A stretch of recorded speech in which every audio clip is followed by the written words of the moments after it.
বয়স কি থেমে আছে এক জায়গায়? বয়স কি থেমে থাকে নাকি? আমি আসলে অনেক অ্যাওয়ার্ড শোতেই যাই না, নমিনেশন না পেলে যাওয়ার আসলে আগ্রহ কাজ করে না। আমার লাইফের ফার্স্ট অ্যাওয়ার্ডটাই পাই সিজিএফবি থেকে, ব্যাক টু 2020-তে। আর তখন কোভিডের জন্য কোনো শো হয় নাই, দ্য ফার্স্ট মানে I miss that show and আমাকে গিয়ে বাসায় গিয়ে আমাকে অ্যাওয়ার্ডটা দিয়ে এসেছিল, যেহেতু কোভিড ছিল। তো ওর জন্য কোনো অ্যাওয়ার্ড ফাংশন হয় নাই। আর তারপর আসলে সিজিএফবির প্রোগ্রামে কখনই আসা হয় নাই, এর আগেও যতবারই আমি নিমন্ত্রণ পত্র পেয়েছি আসি নাই সামহাও। এবার ফার্স্ট টাইম সিজিএফবি অ্যাওয়ার্ডে আসলাম, আপনাদের সবার সাথে দেখা হবে এই জন্য।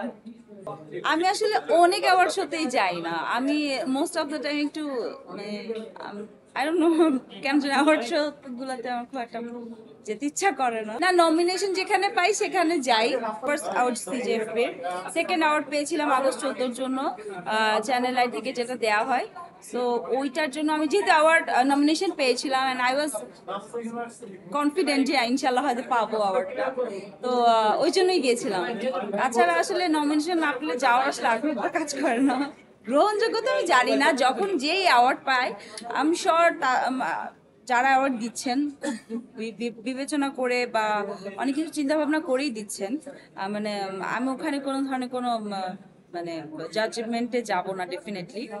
বাট সামহাও আমরা সবাই এটা জানি, ডিপ ইনসাইড কিছু না কিছু তো বায়াসনেস তো থাকেই। তো এটা হয়তো বা সব ক্যাটাগরিতে থাকে না, দু একটা ক্যাটাগরিতে হয়তো বা থেকে থাকলেও থাকতে পারে।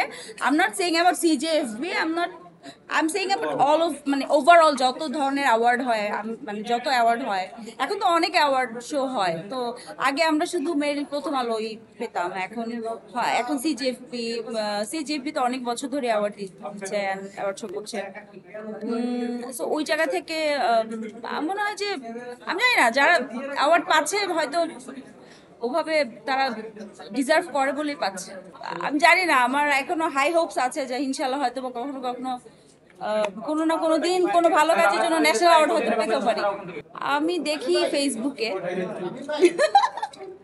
কারণ আমি তো এইসব অ্যাওয়ার্ড শোতে যাই না, আমাকে বলেও না। ওই ব্যাঙের ছাতার মতো যেসব অ্যাওয়ার্ড শোতে গুলো হয়, তো আমি আমি হয়তো বা ওই ক্যাটাগরিতে আসলে পড়ি না, সো আমি যাইও না। আমি আই ডোন্ট নো, নমিনেশন পেলেও খুব ভালো লাগে, অ্যাওয়ার্ড পেলে তো আরো বেশি ভালো লাগে। ইনশাআল্লাহ হয়তো বা কাজ পাবেন। আমার তো মোটামুটি এখন রেগুলার বেসিসে কাজ মানে অন এয়ার যাচ্ছে বা বের হচ্ছে, আলহামদুলিল্লাহ বেশ ভালোই সময় যাচ্ছে। 2024 আমার জন্য খুব অসম্ভব ভালো একটা বছর ছিল। হোপফুলি 2025ও ভালো একটা বছর সামনে আসতে যাচ্ছে, অ্যান্ড ভালো কিছু কাজের কথা হচ্ছে। নাটক নিয়ে মোস্টলি এখন ব্যস্ত, আর একটা ওয়েব সিরিজের কথা হচ্ছে। ইনশাআল্লাহ খুব শীঘ্রই আমি হয়তো জানতে পারবো ফাইনালি।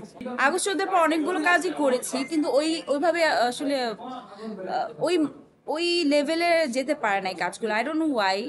হয়তো বা আমি এখনো ওয়েট করছি আসলে আগস্ট 14-কে বিট করার মতো একটা কাজ করার জন্য। বয়স কি থেমে আছে এক জায়গায়? বয়স কি থেমে থাকে নাকি? মানুষের বয়স তো আসলে আমার তো সময় কমে যাচ্ছে আমার মনে হয়। ডে বাই ডে দেখছি যে মনে হয় বয়সটা কমছে, যে 14 বছরের তরুণী মনে হচ্ছে।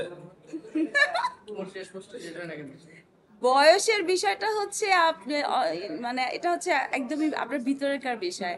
আপনি মন থেকে যতটা ইয়াং তত বোধ হয় আপনার ফেসে চলে আসবে। তো আমার মনে হয় যে আমি am getting younger at the same time older. হয়তো উপর দিক থেকে মনে হচ্ছে যে আমি এখন বয়স্ক হয়ে যাচ্ছে, বাট হয়তো বা মানসিকভাবে আমি হয়তো বা ম্যাচিওর হচ্ছি, এটা হতে পারে।